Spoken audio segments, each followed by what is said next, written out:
Growing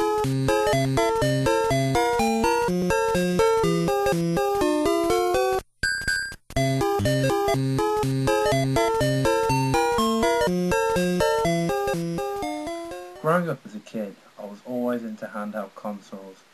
I had the original Game Boy, and I got the Game Boy Pocket, Game Boy Color, and of course the Game Boy Advance.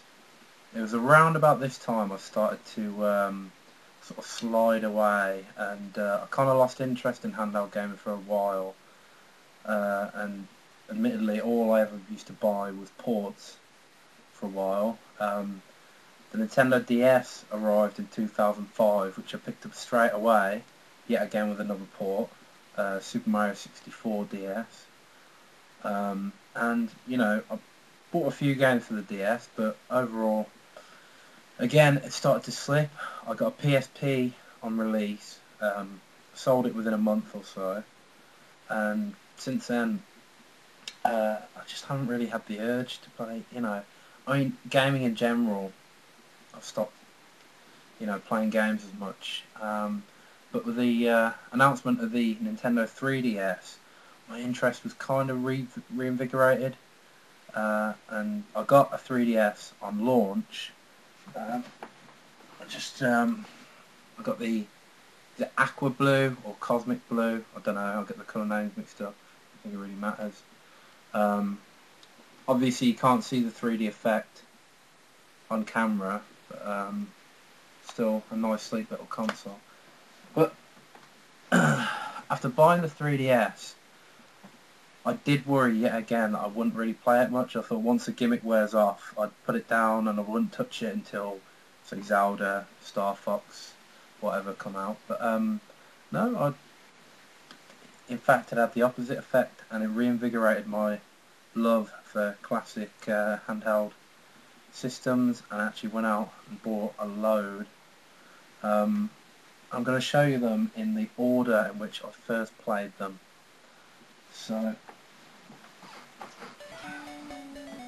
first up, obviously, we have the Game Boy. Now, my original Game Boy in 1992, I think I got it, with Super Mario Land and Tetris. I had the original generic colour, the grey-white colour, with Super Mario Land and Tetris, like I said before.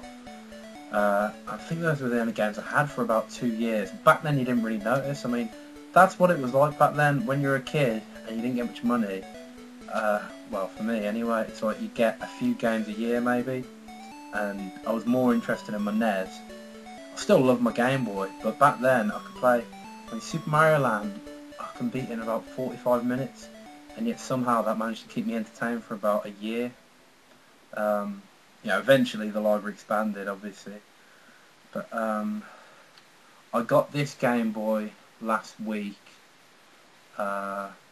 See, it's actually quite good quality. It was only £5. The only problem is there's a white mark on the screen. I'll just show you a game. I don't think this will show up very well, but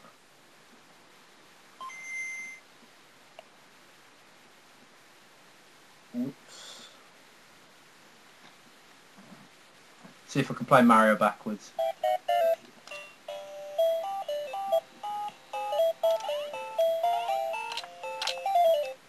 No, I can't manage it. But yeah, so I've got the original Game Boy. Then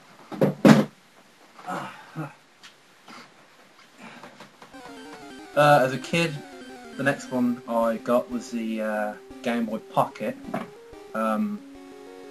This one I got for £7. It doesn't actually work, unfortunately, but it's mint condition and it came with a box, so it's a collector's item. And any games I wanted to play on this, I can play on the other Game Boy. I actually had a yellow Game Boy Pocket originally with Mario Land 1 and 2.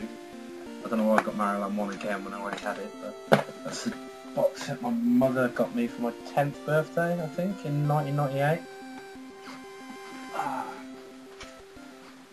Next on the list, the Game Gear I played at a friend's house. I never actually owned one back then, but Yeah, I mean, for bulky. So it's quite interesting. This is the first time I've actually owned one. I've had it a week. The only problem is, infamously, the batteries. The battery life is about 90 minutes to 2 hours with 6 AA batteries if you're lucky, which is just absolute juggernaut. The reason behind this being is that it was in colour and the screen was backlit, and in 1990 it was manufactured. That was a very, very hard thing to do without using a hell of a lot of power. So what a lot of people do with their Game Gear is basically a Master System in your hand, and they just get the Master System plug and plug it into the wall, and that's how they play it. They don't go out and play it portably. Show you. This is really bad.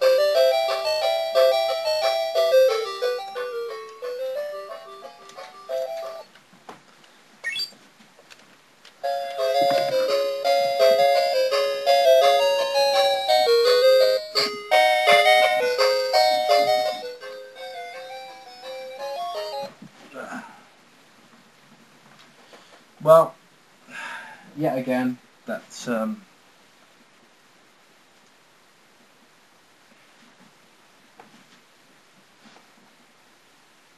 again, you can't really see the game very well on this camera. So, but you know, I'm here to talk about the handheld consoles, not the games. Not this week anyway. Maybe I'll do another one. Then next up was the Game Boy Color, which I haven't been able to get hold of a new one yet, because just haven't got around to it. I bought 5 new handhelds this week, and the Game Boy Color unfortunately wasn't one of them. Next after that was the Game Boy Advance, which I hyped like mad when I was 13. Before release I was getting so excited for it, and I got it, and I played it, and I put it down, and I barely played it again.